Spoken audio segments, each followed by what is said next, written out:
Saudara Presiden Joko Widodo melantik 3 wakil menteri baru di Istana Negara. Salah satu yang dilantik merupakan keponakan Presiden terpilih Prabowo Subianto, Thomas Djiwandono.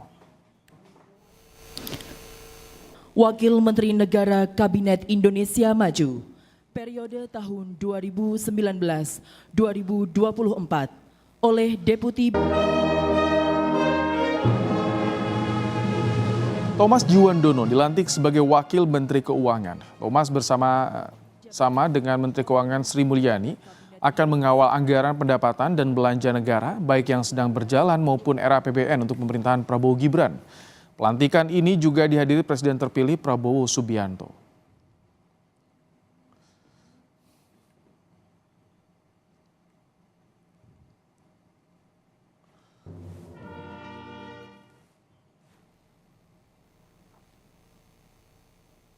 Lalu, politisi Gerindra Sudaryono dilantik Jokowi menjadi Wakil Menteri Pertanian.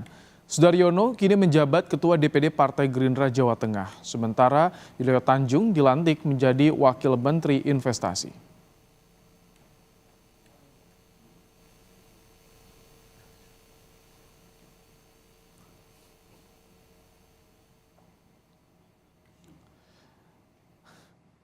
Thomas Djiwandono lahir di Jakarta 7 Mei 1972. Tommy mengenyam pendidikan Master International Relations and International Economics di Johns Hopkins University School of Advanced International Studies, Washington, Amerika Serikat, dan studi sejarah di Haverford College, Pennsylvania, Amerika Serikat. Dalam karirnya, Tommy juga menjabat Bendahara Umum Partai Gerindra, tim gugus tugas sinkronisasi Prabowo Gibran, Deputi CEO Arsari Group tahun 2006 dan wartawan Indonesia Business Weekly 1994. Sementara Sudaryono yang dilantik sebagai Wakil Menteri Pertanian lahir di Grobogan pada 23 Januari 1985. Lulus dari IPB, Doctor of Philosophy PhD Finance General 2020 hingga 2023 dan Swiss German University Master of Business Administration 2015 hingga 2018. Dalam karirnya, Sudaryono merupakan CEO Garuda TV pada tahun 2018 hingga saat ini, kemudian juga Ketua Umum Asosiasi Pedagang Pasar Seluruh Indonesia atau APPSI pada 2021 hingga saat ini.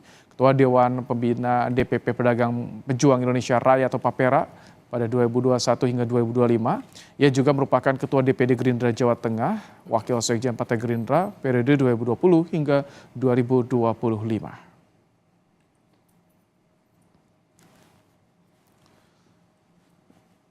Sementara Yulio Tanjung merupakan ASN di Kementerian Investasi dan atau Badan Koordinasi Penanaman Modal BKPM sebagai PLT Deputi Bidang Pengendalian Pelaksanaan Penanaman Modal BKPM.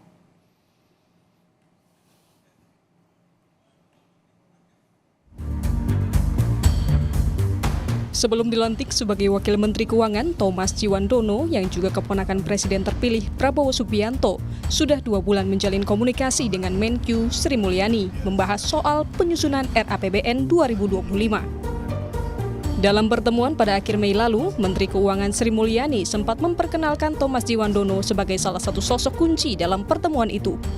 Bahwa Kementerian Keuangan sebagai satu institusi memang memiliki tugas hari ini yang sangat penting, yaitu menyiapkan RAPBN 2025 yang merupakan instrumen sangat penting bagi pemerintahan, termasuk pemerintahan baru di bawah Presiden terpilih Bapak Prabowo dan Wakil Presiden Gibran akan menjalankan program-programnya. Aku manggilnya Mas sih sebetulnya, tapi kayaknya Pak terlalu tua. Mas Tommy Djiwandono, untuk yang belum kenal, sebagian mungkin sudah kenal beliau.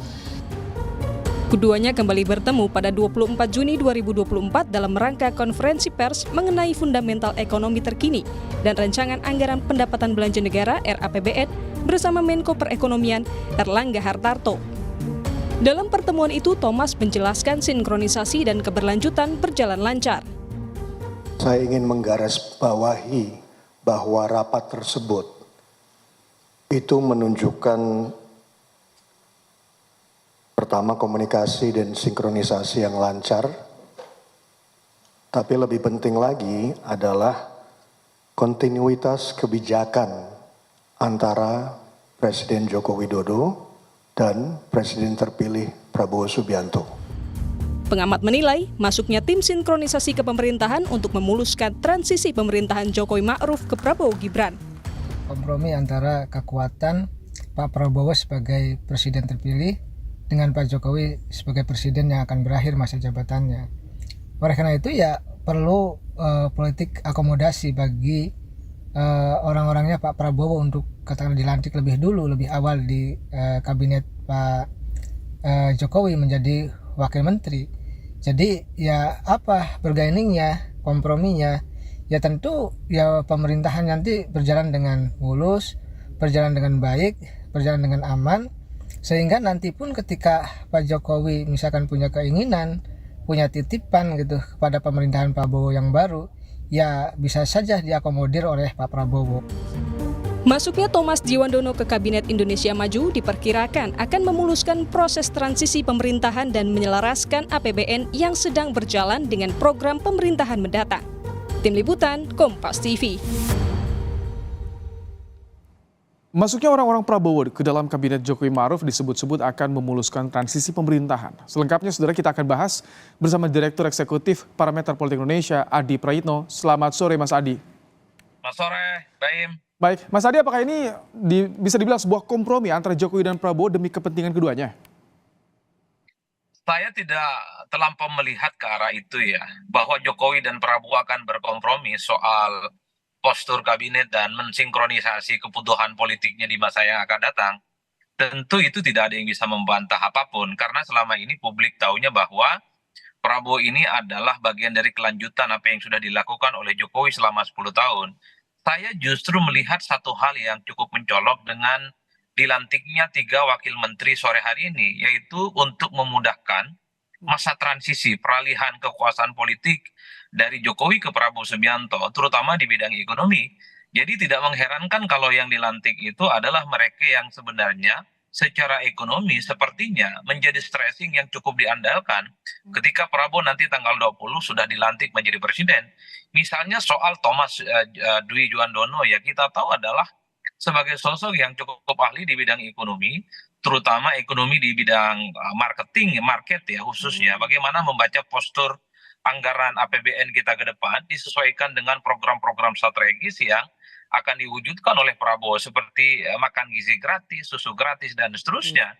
Begitupun dengan Pak Sudaryono yang kita tahu secara portofolio politik memang sepertinya sengaja disiapkan untuk menjadi wakil menteri di bidang pertanian ya, karena memang Sudaryono itu dianggap sebagai anak petani dari gerobokan dan saat ini juga adalah bagian dari pengurus HKTI. Jadi stressing ekonomi ini sepertinya akan menjadi gaya dan di mana ke depan ketika Prabowo sudah dilantik, ini sudah mulai ada transisi yang kemudian mudah sudah bisa dilakukan, sehingga Prabowo dan Gibran itu langsung gaspol, bisa mewujudkan dan merealisasikan semua kepentingan-kepentingan politiknya. Mas Adi, apakah ini hanya sebatas transisi atau ada isyarat nih Jokowi juga berharap ada di pemerintahan Prabowo Gibran nantinya?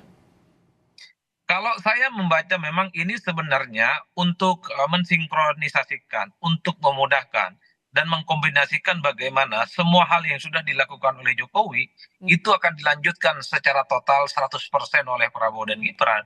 Saya mengistilahkan sebenarnya wakil menteri yang sore ini itu dilantik seperti orang magang atau sedang di ospek sebenarnya untuk membaca bagaimana kebutuhan-kebutuhan di sektor ekonomi khususnya itu dipersiapkan secara matang. Makanya ketika muncul nama Pak Juliot Tanjung ya, adalah sosok karir di bidang BKPM, itu tentu tujuan ke depan ketika Prabowo dilantik, bagaimana sektor investasi itu bisa digenjot sehingga investor datang ke Indonesia dan tidak lari ke tetangga sebelah. Jadi ada stressing ekonomi seperti ini yang akan tapi ini tinggal hitungan bulan loh Mas Adi, apakah efektif? Karena ini yang 2 yang masuk ini lingkar dekat Prabowo juga nih. Apa yang Anda baca soal ini? Saya kira 2 hal sekaligus. Memang kita tidak bisa menutup mata bahwa ini memang bagian dari sharing power dan akomodasi politik ya. Dari orang orang yang selama ini dianggap cukup dekat dengan Prabowo Subianto, maka nama Pak Sudaryono, Mas Thomas gitu ya, adalah sosok yang cukup lekat bagaimana kemudian diakomodasi dalam sisa 3 bulan pemerintahan Jokowi. Tapi yang secara prinsip saya lihat justru ini memang untuk memudahkan transisi. Jadi orang-orang terdekat Prabowo ini bisa memastikan segala hal secara rinci terkait di bidang ekonomi itu bisa tuntas dan dipelajari. Sehingga ketika dilantik tanggal 20 Oktober, Prabowo dalam bidang ekonomi sudah siap bagaimana melakukan pencapaian-pencapaian strategis. Oke Mas Adi, kalau dari Prabowo ini memudahkan transisi, tapi keuntungan bagi Jokowi apa ini? Apa nanti yang diharapkan? Ya, Pak Jokowi sebenarnya ingin memastikan bahwa orang-orangnya Prabowo adalah orang-orangnya Jokowi. Jokowi ingin juga menegaskan bahwa orang-orang Prabowo yang saat ini dilantik juga bagian dari upaya penting sebenarnya ada peran Jokowi yang secara signifikan bisa dilihat dari situ. Kalau kita mendengar pembicaraan-pembicaraan di kalangan media sebenarnya Thomas ataupun Sudaryono, ini kan memang sejak lama dikaitkan soal kemungkinan masuk dalam kabinet. Tapi kabinetnya Prabowo dan Gibran bukan di saat Jokowi masih melantik atau sedang jadi presiden. Ini yang sepertinya bahwa ketika Jokowi tinggal 3 bulan masa kekuasaan politiknya, orang-orang terdekat Prabowo ini adalah orang yang sebenarnya ingin coba untuk dikawinkan kepentingan politiknya. Jadi dari segi Jokowi ingin kelihatan juga punya investasi, punya kepentingan bahwa orang-orang terdekat Prabowo yang selama ini memang dipersiapkan untuk menjadi bagian dari kabinet ke depan sudah menjadi bagian dari Jokowi saat ini. Mas Adi, ini kalau bicara soal Menkyu-nya, kan kemarin sempat berselisih juga dengan Prabowo soal anggaran di Kemenhan. Bagaimana Wamenkyu akan sinergi dengan Menkyu-nya ini? Ya kalau per hari ini memang dengan adanya pelantikan Wamenkyu yang baru ya, pastinya kan kalau kita melihat background dari Thomas, tentu kan kepentingannya 2 hal ya. Pertama membaca bagaimana postur APBN kita ke depan. Yang kedua tentu akan membaca secara detail bagaimana kebijakan-kebijakan di bidang ekonomi terkait dengan kebutuhan program-program strategis seperti makan gizi gratis yang disesuaikan dengan kebutuhan anggaran. Jadi inilah yang sepertinya memang akan disinkronisasi dan dipercepat. Makanya orang-orang seperti Thomas yang memang memiliki darah biru ekonomi itu dipersiapkan. Jadi dalam konteks itulah jangan sampai misalnya Prabowo sudah dilantik jadi presiden, tapi kesulitan membangun, mendesain bagaimana kebutuhan APBN itu tidak menjadi support yang strategis untuk merealisasikan di bidang ekonomi. Baik, terima kasih Mas Adi Prayitno, Direktur Eksekutif Parameter Politik Indonesia telah berbagi pandangan di Kompas Petang sore hari ini.